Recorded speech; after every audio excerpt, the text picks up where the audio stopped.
Colonel Lawrence E. Roberts. Oh my goodness, he is my daddy. And if he could have slept in a suit and tie or a uniform, he would have done that. He appeared to be very formal, and he was a military man and proud of it, in the service for 35 years. He was just a wonderful human being, a man of service, a man of God, a man who loved his family. I remember playing catch with him in the backyard. He might have just got back from a mission where he might have been flying for 2 weeks.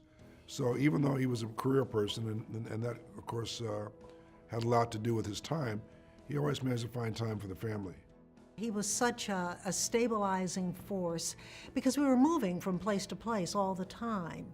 But Dad was that constant figure and felt that wherever Dad was, we were going to be okay. I've always heard the story that when he was a young boy growing up in New Jersey, that he would be in the basement of his home, and he had a sawed-off broomstick handle, and he pretended that that was his throttle and that he was flying. And there were many people who said to him, "Come on now, you're never going to fly planes." And he goes, "Yes, I am." And that's something that he wanted to do. He was in college at Howard University, and like many patriotic men of the time of that era, when the war broke out, he wanted to do something to help his country. And then, of course, he dropped what he was doing, went down to Tuskegee, and was able to pass the program there. It goes back to World War II as a Tuskegee Airman, then the Korean War, and then the Vietnam War. So he served in 3 wars, received many accommodations, medals, and such. His legacy of being in the United States Air Force, rising to the rank of colonel in the 70s when there were very few African American officers. I think he paved the way for what we see now with the diversity of generals and who are African American and Hispanic and women also of high rank. I think he was one of those pioneers. My father was among a minority he was a minority within a minority of officers. Can you imagine fighting and serving your country and coming home and then not being able to even use a public restroom? My father was never one to get on a soapbox. He was never one to complain about it. But he, in his own way, and others like him, moved the conversation forward, excellent at what they did, and by their sheer presence and their excellence, brought about change. My father always felt like excellence was the mission. He didn't think of himself as an African American or he just thought of himself as a soldier, and his mission was to be the best soldier possible. And if he did that, the success would be there. He no doubt felt the pressure to excel.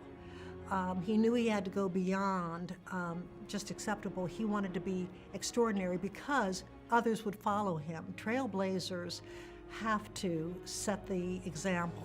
I think his life is one of continuing excellence over a long period of time, not just 3 or 4 years here or there, and being involved with the church, being involved with the Boy Scouts, being involved with things that are of benefit to other people, not just yourself.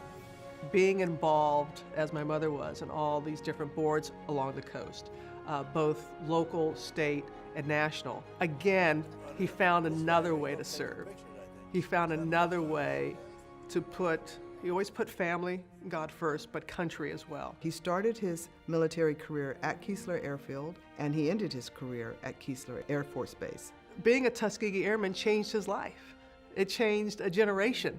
It changed the Roberts family, that he had that experience and then stayed in the military and went on. So to have a chapter here in Biloxi named after him means so very much to the family, and he's very appreciative of that. He was very proud. Some people know this and some people don't, but his orders were not back to Keesler Air Force Base after Vietnam.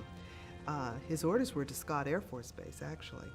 Colonel and Lucy Marion Roberts lived all over the world, literally all over the world. We were told everywhere by the Air Force, by the military, you're going to live here, you're going to live there.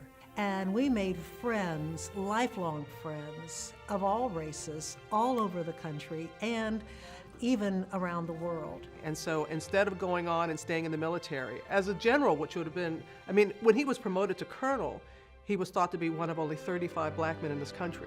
to be a full bird colonel. But my father he had a different plan in mind, and he knew that this would be a good place for our family to retire to, and I think he was already looking towards that. My mother and father were like that, and Mom took care of Dad, and Dad took care of Mom, and they both took care of all of us.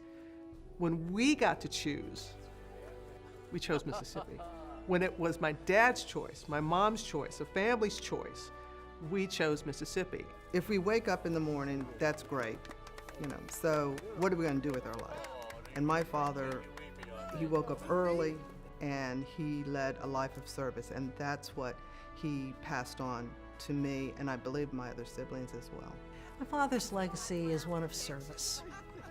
That's his legacy. Service to God, service to family, service to country.